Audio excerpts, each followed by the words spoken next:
Hi girlies, welcome back to another exciting episode of Brand Girlie to Brand Girlie. Today I'm here with one of my LinkedIn connections, a global marketing professional. Guess who? Anyway, I'll let her do the introductions and tune in. If you know that this is your first time, stay till the end and ensure that you leave a comment below. With me today is Hilda. Hi everybody. I'm shy. You're shy. Okay, my name is Hilda. I'm a marketing professional. I specialize in digital marketing to be precise. I currently work at a company that's very dear to me, Italium. Simply put, what we do is making people globally functional and relevant, particularly in the tech space.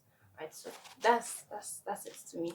So I hear a lot about edtech, which is your industry, and I always just assume that it's for education or schools or I don't know. So it's like a merge, right? Okay. So there's education, and then this time around we're merging it with technology, right? So we're basically teaching people, but in tech. Oh, okay. Because I mean, there's always something new happening in tech. There's always a new development. You have to constantly learn, making people understand the importance of education and technology at once. That's actually Okay, so and you are in the digital side of it, and a lot of times people assume that we digital people we don't have time to network or collaborate. But again, we come across a lot of industries, and from what you've said, you probably have to liaise with people that work in different sectors and all of that. So can you actually share some of the strategies that you use when you come across people in terms of collaboration, in terms of networking? Like, what are those things that you do? So what I would say is, I would say I'm not afraid to learn, so to say. I think just naturally, I'm a very curious person. I will ask you 101 questions, right? So one trick is that you know how to ask the right questions. Yeah. Right. So when you know how to ask the right questions, you will get responses and just more information that would help you do your job better. So be ready to learn. Don't be afraid. Also, when you come across like a new industry or a sector that is new to you, don't let it make you feel like less of yourself. Like, oh, I don't know this. It's normal. There's always something you need to learn. Right. So just embrace learning every day. There's something new. Okay, so I'll presume again that there's a Hilda brand in your company, so people know you. So when it comes to collaboration or having a successful partnership, for example, is there anyone that you like to share that was really pivotal in shaping your professional journey? Okay, so let me share this one. I would start from, so this is both on the personal end and then where I work currently, right? I'm somebody who is very big on networking events, just putting yourself out there in person, in life, right? So I remember one time I went for a particular event and I met somebody there. And then we just kicked it off from there. We started talking. I found out where she works and all of that. And eventually, after a couple of, relationship building back and forth, her company and my company, partnered together, and then we were able to train, I think, about 30 women. Wow. Right. So it's just in little things like that. Mind you, this partnership or collaboration came from my own end. Do you understand? It came from me putting myself out there, building my own brand, and then in turn my company is growing, right? With that. So it's not just about, I mean, as your company is growing, you personally as well, you have to grow because you want to remain relevant. You don't want a situation where your company has reached level 5 and then you're still in level 2 or level 0. Do you understand? So it's just little things like that. Honestly, you will never know where the next big opportunity is. So just continuously putting yourself out there. That's just how partnerships grow in relationships. Okay, so are there skills that you had to embody? So I hear you talking a lot about your personal brand. Where was like the first should I say interaction that you had with branding and you felt it was important? What was that thing that was that moment for you? For me, I think starting this field, I felt like I didn't feel like I had enough guide, so to say. So it just made me want to like create that guide for people. That's how my journey of personal branding started. Because when I started, I needed somebody to explain things to me. How does this work? How did you get here and all of that? So I didn't really see a lot of that online. So I think that's what inspired my journey, honestly. And me going into personal branding as a person. So I couldn't find what I wanted, so I wanted to give what I needed, right? So I just started sharing things, Wow. just sharing random things, even if it's just one person that, oh yeah, this was really helpful, thank you for this. That's literally, what inspired my personal branding and all of that. Just sharing little things. I think we always just assume or imagine that everybody knows it all, or people don't Yeah. need a certain information, or what's yeah, the information they are giving out is already well known. But Mm-hmm. there's always somebody that's going to learn from that experience, and that's what guides my personal branding. I just want to be a thought leader, somebody who's helping Other other people. people to just grow in I the love journey. that actually because I feel like it ties back to the vision we have here at Brand Girlie to Brand Girlie. And you also mentioned that you are into corporate communications. A Mm-hmm. lot of people hear corporate communications and they don't know what that is. True. So I think you're my first guest that, if I'm not wrong, is a corporate communications person. So would you like to tell our viewers a little about what corporate communication does for an organization? Okay.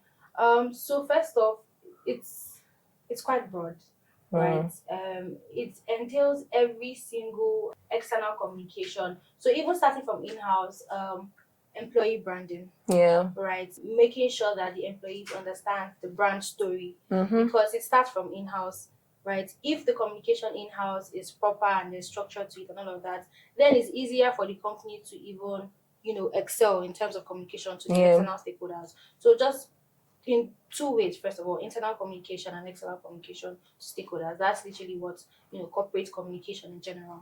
So people will hear big words like stakeholders. I just want to break it down because my last role was also in corporate communications. And then we used to have a segment of each of the elements. That's brands, marketing, and communication. So the brand aspect is where people see a particular thing going on and they can liken it to your brand. Yeah. And then communication aspect is how you're able to communicate your values Yeah. through your messaging. Not that you just come on and just post something and then list out core values for people to see on your Yeah. website. That's not the point.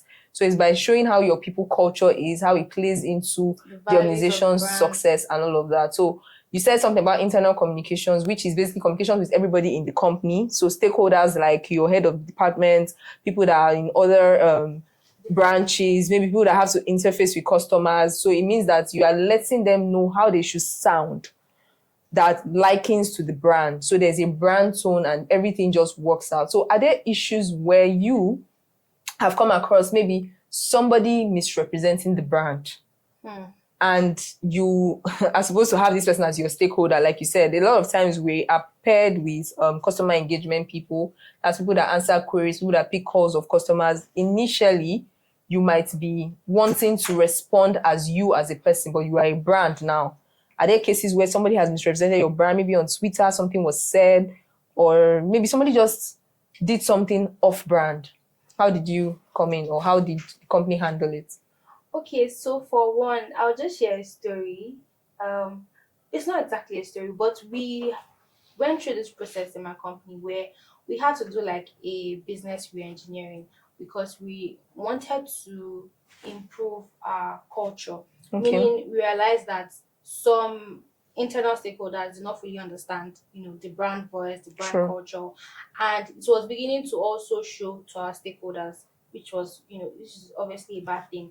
So we had to reinforce some of these our cultures, right? So we had a whole process where we began to explain. So that's why having a brand guide, a brand story really helps with this thing. So people can see that there's already a standard of operation. Do you understand? So just you have to continuously reinforce these things in different engagements, different you know different initiatives to help people understand even why is this even so, Yeah. because it's easier for you to drive change when people understand, they have like an inside motivation as to why this is working this way. So you need to make people understand why is this even a standard in the first place. Yeah. That would help. Why is our brand voice this way? Why is the tone this way? So I think that's one thing that really helped us. We wanted our employees internally to understand, okay, this is the reason why our story is this way, this is where we're coming from, this is why our tone is this way. So now they now have this intrinsic motivation to align with the brand values, and it's easier for them. So it's not just we're giving you rules or voice and telling you this is stick to you. Now you understand why, and it's easier for you to align. So just make them understand why. That's how we overcame that particular challenge. Okay, so that's nice. And obviously, like from what you've said now, a lot of people already know what the brand stands for, and it's easier for them to be part of the brand. So I also feel like branding and also communicating right also helps you to keep your employee branding in check. Because any employee representing a company now on LinkedIn or even posting an ad for their company has to speak the voice of that company. I've heard people say things like, oh, why is a fintech doing an Olympics event, or why is a fintech doing a talent show or something that doesn't relate to what they are doing, but they don't know that there's an hidden agenda. There's a reason behind it, because they want to relate to an audience that can only be interested in them if they actually do something sporty or engaging, right? So I would like to know your own thoughts, like for people that want to come into the brand marketing space that are just upcoming, and they probably need to know, oh, what skills do they have to have? What kind of companies do they start with? How do they present themselves? Because I know that you go for a lot of events. Even if you don't go as a personal brand, you also sponsor, maybe your company sponsors events. And there are certain things you look out for before you can even say, oh, I'm going to sponsor this event, or I'm going to go for this event. What are those things that you look out for to collaborate? So I think for starters, a lot of people, it's one thing for you to know how to do something, and it's Yeah. one thing for you to be able to show people, tell people that you know how to do something, Yeah. right? So you need to know how to build confidence in certain soft skills, right? Not everybody, people say there are skills that you have and then nobody will ever know about True. it, right? So you need to be able to sell yourself as a brand, right? Let us see you and even believe that you know what you're doing. You have an understanding of this. So away from the technical skills, away from learning, taking courses, all of that, build soft skills. Know how to communicate, know how to speak Yeah. in places, know how to hold conversations. It's little things like this that make you different from the crowd of people, right? So I think that's very important. Another thing I would say is I would say grow online. Yeah. So there's a lot of advantages to that, honestly. First of all, it gives you visibility. I mean, that's very obvious, and also it gives you accountability. You are going online, you're learning from people, and that's how opportunities come. Yeah. That's how opportunities come. So just focus very well on soft skills without, of course, downplaying technical skills, and then also just try to go online, especially as somebody who is new or just coming in. Go online, it would really help a lot. Yeah, so a real life example is when I wanted to get more brand girlies in my circle, and I reached out to you on LinkedIn, and I also connected with you. And I'm sure that when you looked at my page, you saw that we had some things in common. So a lot of people are just on social media existing. Even when people comment on their posts, they don't respond. They don't even check their DMs. I see people say things like, oh, I don't have time to check my phone. And you are posting screenshot from your WhatsApp chat. You're seeing 432 unread messages.